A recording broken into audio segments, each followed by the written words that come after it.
Okay, so for our next mini, I think we're going to talk about music this time. Is that the topic we're going to talk about? Music?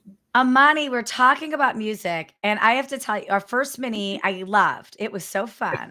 Yes. And you turned the tables and asked me all the questions, which I loved because I love talking about sales. But Okay. you're the music expert here. So True.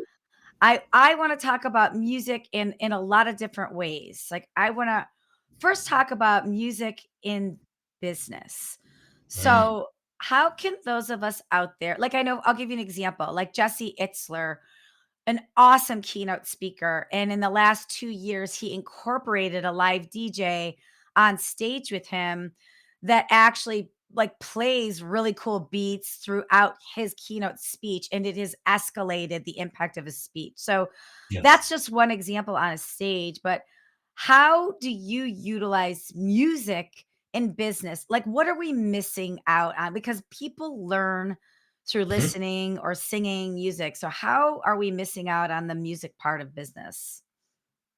Even as simple as just setting the stage when you're coming out. If you take the Jesse Itzler example and you're going to play like a walkout song so you get people fired up, if you're going to play different songs during your presentation where maybe people are pausing to write down notes or whatever, there's some great background music you can play.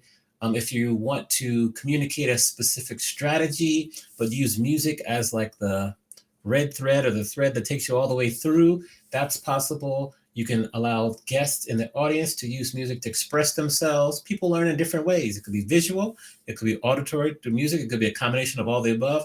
So just like you mentioned, it kind of enhances the experience, and then people will remember and they'll kind of let their walls down when they you play a familiar song, like, oh, I know this song, they'll sing along, but that will also inspire them to participate more and to be more honest and authentic with their answers. And it just really helps, as you said, to enhance the experience.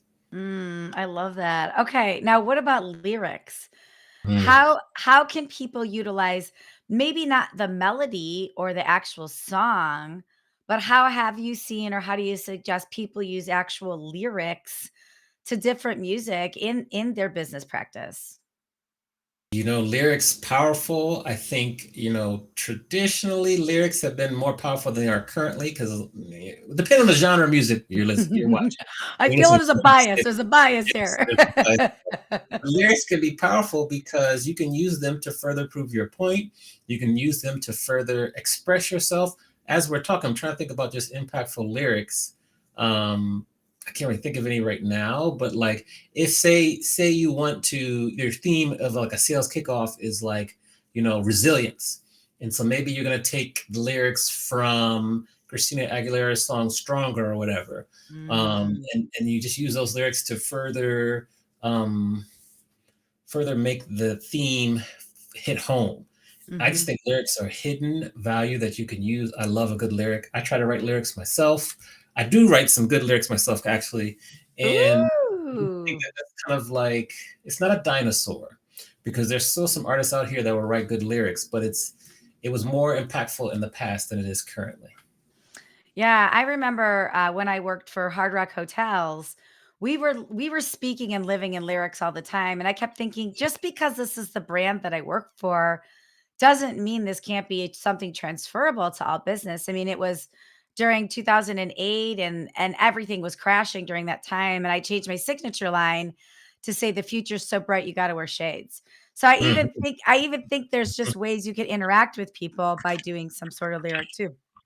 I Yeah. wanna talk about your book that's coming up because it's so music focused and it's so important. So could you just tell us a little bit about your book coming out Yes, the soon? working title of the book coming out in maybe end of first quarter, beginning of second quarter 2024, is Have You Seen Her? It focuses on the disappearance of Black R&B groups. Starting in the 50s, Black R&B groups dominated the Billboard Hot 100 charts. And this is the regular charts that any genre can be a part of.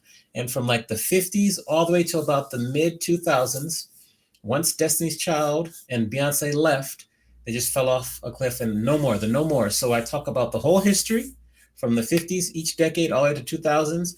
What happened? Why did it happen? And then make a small prediction about what's going to happen in the future. And that's the book. I'm so excited about it. It's be like half encyclopedia, half editorial, good Mhm. pictures. Like it's just coming together. I'm really excited. That's what the book's about. It was my thesis in grad school, and I've taken that and made it into a book.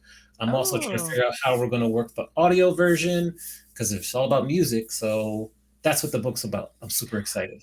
I didn't know that. I didn't realize that was your thesis in grad school. If people were to think about not wanting to be obsolete in their business Mhm. and use this example of obsolescence, the way the music has come in the in this genre, what could they do to prevent themselves from being obsolete? Like, what lessons did you learn from writing the book and all that data that you're Right. like, huh, how do we not do this in business? Okay. And actually, that's a talk I talk about in terms of company culture, but now you give me another idea about not becoming obsolete in business or personally too. So Mm. gotta write that down. Thank You're you. you're Um, welcome. I think there's a couple major lessons that you can learn from what happened with Black R&B groups. The first one would be to adopt, adapt to technology quickly. I Mhm. think that particularly Black R&B groups fell behind when it came to the streaming age and to iTunes. The challenge with most albums from Black R&B groups is that they tell a story. You start with the intro, then you have like a couple of songs, like it's like a story that goes all the way through.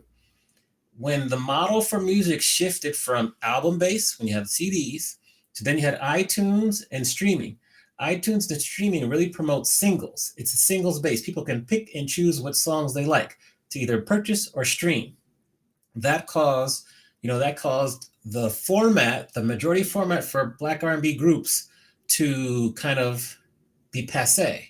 Hmm. Whereas now, artists will just release singles. They don't really tell a story, although some hip hop artists do, some country artists do a good job of that now. But Black Army didn't really adjust to that format, so they fell behind the times. Mm. Another one would be the Telecommunications Act of '96 was supposed to diversify more radio, when in fact it put radio stations in more of a playlisting format. So you could be in Seattle, Miami, DC, Cleveland, and you hear the same typical songs on the radio in every city because it's playlist based and its decisions are made by the board of directors for these companies, which leads me to my next point is that you must maintain diversity in your board of directors. If you look at the Mm. board of directors based like 2022, 2023 for iHeartMedia, Town Square Media, and there's one more I'm forgetting, they're predominantly old white men. So Mhm. not a lot of females, not a lot of people of color, and most of the people that are there, they don't really understand hip hop or R&B, so therefore they're not pushing it to be on the radio station. So that's a big issue there too. So those are kind of some learnings that you can apply to your own business or your personality. Like make sure you have a diverse group of friends that are around you that you follow so you can understand different perspectives. Make sure you're adapting to technology very quickly, not getting left behind. And then also make sure that you pay attention to legislation that's going on that might affect your business or your industry, and you learn ways to still become and stay relevant despite any changes in laws or legislation. Amani, what you just said brings something up for me. It reminds me of when you talk about telling stories. They used to tell a story through an album, and now you really have to tell the story just in one song because our attention span is shorter. But I feel like that translation in my business alone, I used to do my sales coaching through modules. You have to do this one, then you get to the next one, then you get to the next one. But the reality is not everybody has time for the whole album, right? So you've got to tell your story, but I think it's also how do you merchandise it and allow people to buy in your business too. You can't assume everybody wants to buy the whole series. They can't assume Yeah. they want to buy the album because people are buying in songs. So, what are you doing in your business to make short snippets, little modules, little buyable nuggets that still have that impact? I know I just made a change in my sales business of I no longer do full day trainings. I will only do a max of 75 minutes because I don't think people have that time or attention. I don't want Mhm. to be in an all day training. And I don't wanna wait for a salesperson to get out of an all-day training. yeah, But what you just said really resonates with me of sometimes it's not the whole album. It's just no, the song. How do you make your business just the song, but still get the story in? Because storytelling sells. Storytelling is very storytelling. impactful. So if you look at the music industry, they've gone primarily from like there's two things that have happened. They've gone from like an album format to now you'll see EPs, which are like Mm, little 4 to 5 song mini albums, we'll say, and they might tell a story there. Also, there's this strategy that people love. It's called like the waterfall strategy. So the waterfall strategy, you'll notice some artists, Drake does a phenomenal job with this. Who else? Taylor Swift does a good I was gonna job with say this too. Tay-Tay. I'm guessing she Yes, does yes. this. She's a Yeah. phenomenal businesswoman. She's just on a different level, and people do buy her albums, so that it does work. But they'll release songs like a new song every week or 2 weeks, so it's like a waterfall. Songs just keep coming, keep coming. So you're always up in in the public eye and the public ear, and that's a great strategy that happens, and that you'll see that. So those are two things that you can do. So if it's your own personal brand, what we do now is we're always releasing content. You're always releasing stuff like on a daily, weekly basis. So you always stay top of mind. And that's kind of the parallels to how the music business kind of is working nowadays as we are consuming so much content. I love that. All right, final question before we end our mini. Indemnity, yes. Okay, we're in 2024. What is Yes. an anthem? What is a song or some sort of music that is gonna guide you through this year? Oof. An anthem for the year. Um, oh, that's a good question. It's like that, what's that song? Stronger, Fighter. Oh, it's the I'm thinking of the group now. I can't think of the group's name, but it's and what's the name sampled it? Kanye West sampled it. And now the group broke up. I'm thinking, but I have to come back to. I can't think of the song, but the lyrics are like, you come back like stronger, smarter, harder. Like it's kind of that's the anthem, so to speak. I'm paraphrasing, but you'll get it. Let me Google and see while we're talking here. I think Kanye West sampled this. Stronger, harder. Let's see here. Yeah, Daft Punk. Harder, better, faster, stronger. That's the song by Mm, Daft Punk, and so that would be my kind of anthem for the year. I love What's you? that. I What love about you? that. I don't know if I have an anthem, but I'm having a saying for this year is Okay. just hit delete. Ah, Just okay. I don't know Wow. if there's a song. Maybe I can write a song for the next mini of Yes. like, Mm, just hit delete, just yeah. hit delete. I don't know, delete. I think some things resolve themselves if you just hit delete. Yes, it's me. It's a little Okay. song. Yeah, it's a little ditty. I don't know if it's a difference between a ditty and a song, but I'll stick by that. Okay. Cool. Yeah, yeah. All right. So this is our mini on music. We got to come back to the subject because there were some good questions. More to say, more to discuss. More to say, and I wanna hear everybody. So, if you're listening to this, if you are struck by some sort of song or lyric idea that you want to use in your business or that you have used in your business or your walk-up song or your anthem, please reach out to us, send us messages on Instagram, send us messages on LinkedIn. We wanna hear from you, and, we want these minis to be a continuing conversation like we're having right now with you in your business too, in your life.